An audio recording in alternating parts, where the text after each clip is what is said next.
Welcome to Chapter 3 of Class 7 Science, Electricity, Circuits and their Components.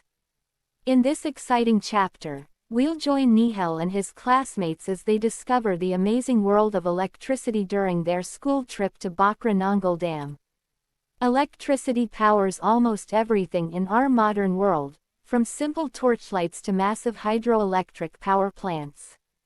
We'll learn how electrical circuits work, understand different components, and discover the science behind the devices we use every day. Remember safety first. We'll only work with batteries and cells, never with dangerous household electricity. Let's begin our exploration with Activity 3.1 by examining a simple torchlight. When we open a torch, we find electric cells or batteries, a lamp, a switch, and metal contacts all working together. When we slide the switch to on position, the circuit completes, allowing electric current to flow from the cells through the switch to the lamp, making it glow. The switch in off position breaks this circuit, stopping current flow and turning off the light. This simple device demonstrates the fundamental principle of electrical circuits. A complete path is needed for electricity to flow and do useful work like producing light. Now let's understand power sources through Activities 3.2 and 3.3. Every electric cell has two terminals, positive marked with plus sign and negative marked with minus sign.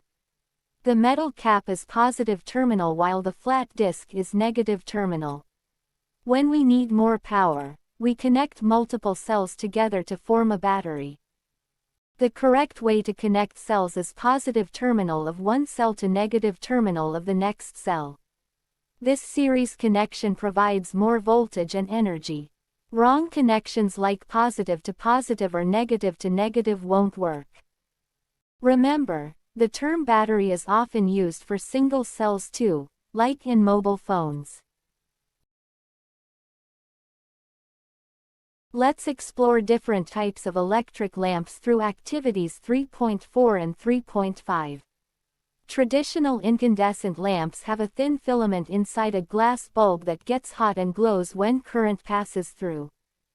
They have two terminals and can work in either direction. Modern LED lamps are different. They have no filament, work on electroluminescence principle, and have specific polarity. The longer wire is positive and shorter wire is negative. LEDs only work when connected correctly, positive to positive, negative to negative. They often need two or more cells to work properly and are more energy efficient than incandescent bulbs. Now let's build complete electrical circuits through Activity 3.6. We need a power source like cells, wires to conduct electricity, and a load like a lamp. When all components are properly connected forming a continuous path, we have a complete circuit and the lamp glows. If there's any break in the path, it's an open circuit and no current flows. A short circuit occurs when wires connect directly bypassing the lamp. This doesn't light the lamp and can damage cells. Electric current flows from positive to negative terminal through the circuit. Sometimes bulbs don't glow even in complete circuits. We say they're fused, usually due to broken filaments.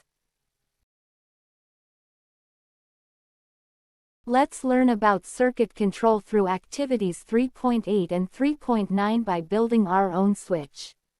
Switches are simple devices that make or break electrical connections.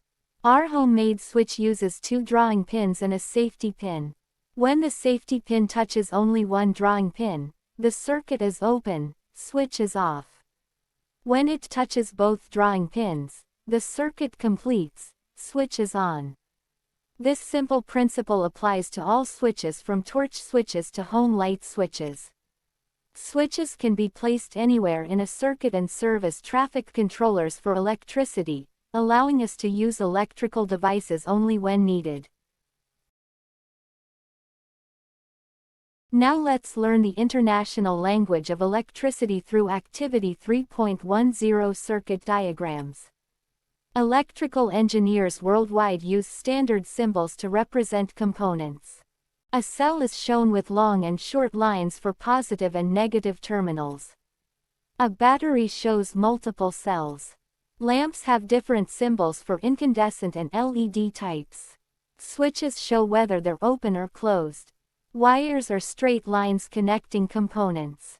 Organizations like IEC, ANSI, and IEEE create these universal standards. Circuit diagrams help everyone understand electrical designs without language barriers and are essential for troubleshooting and building circuits correctly. Congratulations on completing Chapter 3. You've learned that electric cells are portable power sources with positive and negative terminals.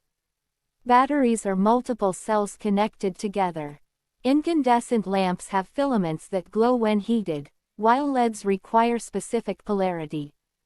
Complete circuits need unbroken paths for current to flow from positive to negative terminals. Switches control circuits by making or breaking connections. Circuit diagrams use universal symbols. Conductors allow current flow while insulators block it for safety. Most importantly, always prioritize safety when working with electricity. You're now equipped with fundamental electrical knowledge that powers our modern world.